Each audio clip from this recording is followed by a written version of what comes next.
This episode of Thrillers and Killers is brought to you by Anchor. If you haven't heard about Anchor by Spotify, it's the easiest way to make a podcast with everything you need all in one place. Let me explain. Anchor has the tools that allow you to record and edit your podcast right from your phone or your computer.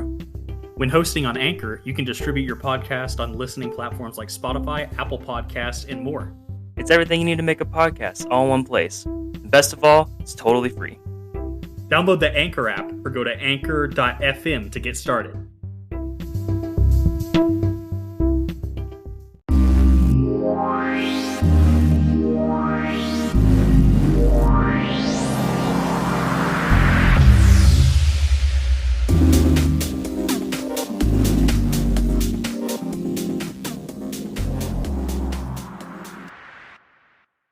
Welcome to Premiere Week on Thrillers and Killers. It's just me and Aren this time. Aren's the only one who's actually seen the fucking movie. Let's get into it. Hi. This is over Scream 2022. Technically Scream 5, but it's just called Scream because that's the cool thing to do now with your movies. Just call it what the original is. Just fucking confuse everyone. Thanks, Halloween. Fucking idiots. All right, so we're just gonna get into, the movie.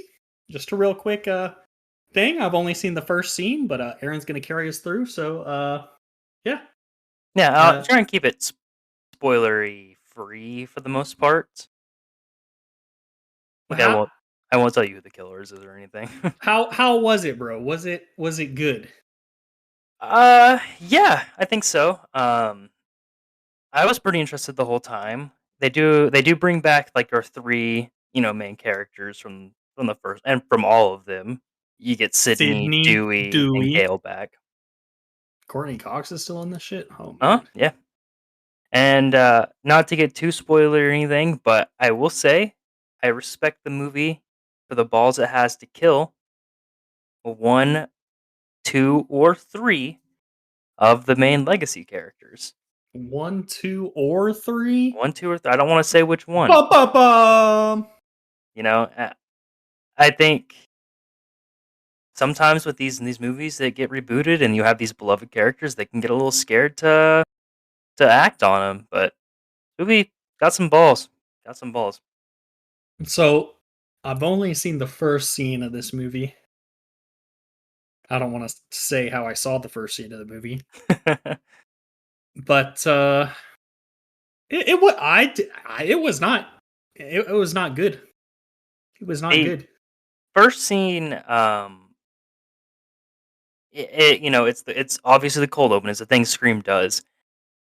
To me, it was one of the weakest parts, and that's kind of sad because that's kind of one of the cooler parts of the first one. Drew Barrymore's scene is very moving in the first movie. It really sets the tone. It's fine for the first scene. It definitely the only spoiler we're gonna give for this movie is the fucking physically locking and unlocking your doors with your phone. Just I don't fucking get it, bro. What do you mean? It was kind of fucking stupid. Yeah, they're trying to make it modern. It's fine. How every new Scream kind of it's not fine.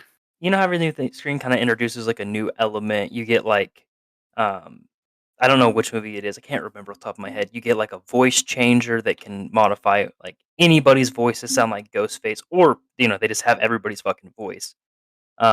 This one does introduce like phone copying a little bit. Like people can like text from like somebody else's number if they are able to like copy the phone. So like not Sydney, our main character is getting text from like Ghostface from other people's numbers and stuff. So it kind of adds some, questionable things happening. So did it stay true to the original? Was there, I don't know, significant deviations? It's question mark. It's definitely gorier, 100%. It gets pretty graphic, and that's fun. It's something like Saw, but it definitely puts more emphasis on doing crazy kills. Um, I don't want to say who, but I will say somebody gets lit the fuck on fire at one point. That's fucking crazy. Um, you know, it's fun. I do think that for the whodunit aspect of what Scream is, does a pretty good job. It's there's no really obvious things going on. Everybody's a suspect, as Randy would say. And Okay, and how were Sydney and Dewey and Courtney Cox's characters? I liked him.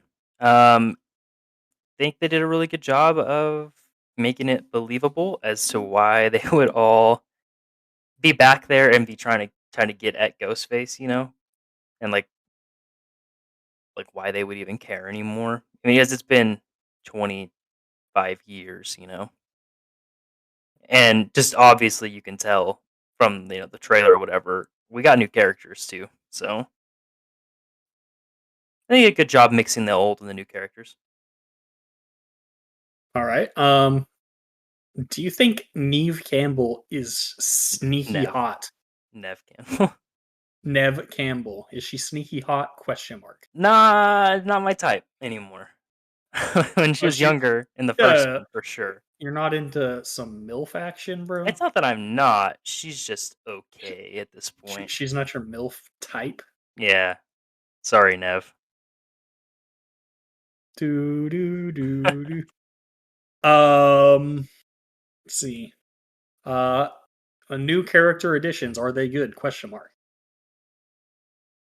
Yeah, they're interesting, for to say the least. They are. I really like. There is a character that is um not like super super important, but I do really like the relationship they have with like a character that's already been established in this franchise. And they do a lot of cool stuff with this, like I said, mixing the new and the old, and kind of playing on that trope of like, yeah, these three main characters are untouchable, quote unquote. So like, that's all good. That's fun. And I guess I'll just throw it in here now.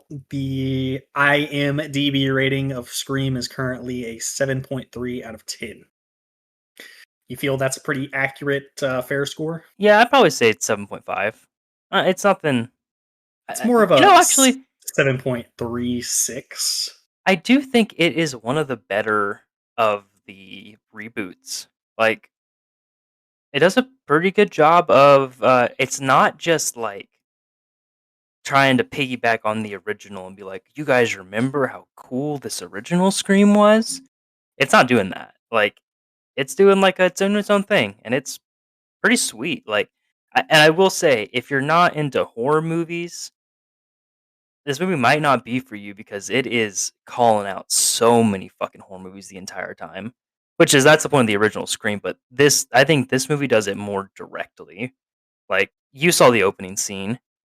She lists Babadook, It Follows, Hereditary, The Witch. The Witch. I thought she was just going down my list of favorite movies. I was like, you throw a Midsummer in there, that's literally like It Follows, The Witch, and Hereditary are literally like all of my top 5. So I was like, hey, that's cool. And then and the entire time in the movie, there's just references everywhere. We got posters on the wall. There's a whole like Blu-ray stand of horror movies that it's not like they zoom in on it, but I'm sure you can catch some stuff in the background of this movie. That's kind of fun. It was made for people who are super into horror. Nice. I also want to say that it also features a YouTube like person. Their YouTube page is called Dead Meat, which they're my all-time favorite YouTube channel. They are friends with the directors, which the directors are their group name is Radio Silence. I think they're also from YouTube. They were used to do like YouTube videos and now they've become directors, which is pretty fucking cool. And they are kind of friends with them, and so this this YouTube page is featured in the movie, and they're on like they're on a variation of YouTube on the computer.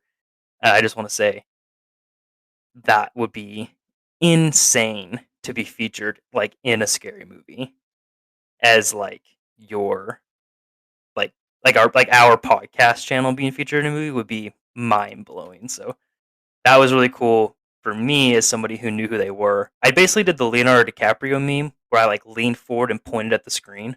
I was like, "Oh shit, I know those people." If you could be featured in any scary movie, what would it be? I already know the answer, but Uh, like any movie that's been made before or yeah, coming yeah, up. yeah. Or coming up. Fuck it. Put me in Hereditary.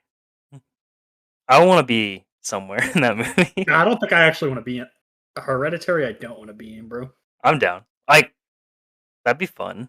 There's the actual fucking like devils and shit in that movie, Let me bro. let me crawl on the ceiling or some shit, Oh hell. please. Look, I'll just be a background character of any movie. That would be so cool. All right. So I guess just drop a recommendation. Should people go see it or should they not see it? If you like Scream, I would I haven't watched the sequels recently, and I don't think I've seen a couple of them. I might have seen a couple, but all of them. But I'm not like a Scream expert on the series. We did just watch the original Scream though, and I will say that if you're into that movie, this movie is it's pretty good follow up for it. I think it does a good job of being in that vein, and it was fun. It was definitely fun, and it's kind of funny. It's got some comedy stuff, and like I said, it's got some balls too. I always appreciate that. Like, I don't want to watch a movie that's boring, tiptoeing around a bunch of characters. Like, it's not like the original. It's not afraid to put our main characters in at risk. All right. So obviously, if you're listening to this now, go check out our channel and listen to our Scream 1996. 6. God damn these fucking whoever's in charge of names is really fucking with us. But go listen to our full review of the Scream 1996 and hope you enjoyed this little short premiere week here for Scream 2022. We got any future premiere weeks coming up? Question mark. Not anything that I think is right, like presently gonna happen. Might throw in a couple here and there. But this was kind of a big one that I was excited to go check out when it came out.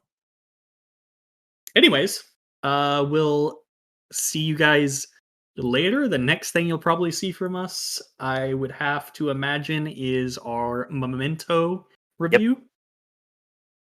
And then after that, we will have They Live, hopefully, unless Plans everything change. goes to shit. I think that's the schedule right now. So yeah, I was just gonna say that is my thoughts on Scream 2022. All right, fellas. Hope you guys have a great day, great week, great year. Oh yeah. We'll catch you on the fucking next one. Goodbye.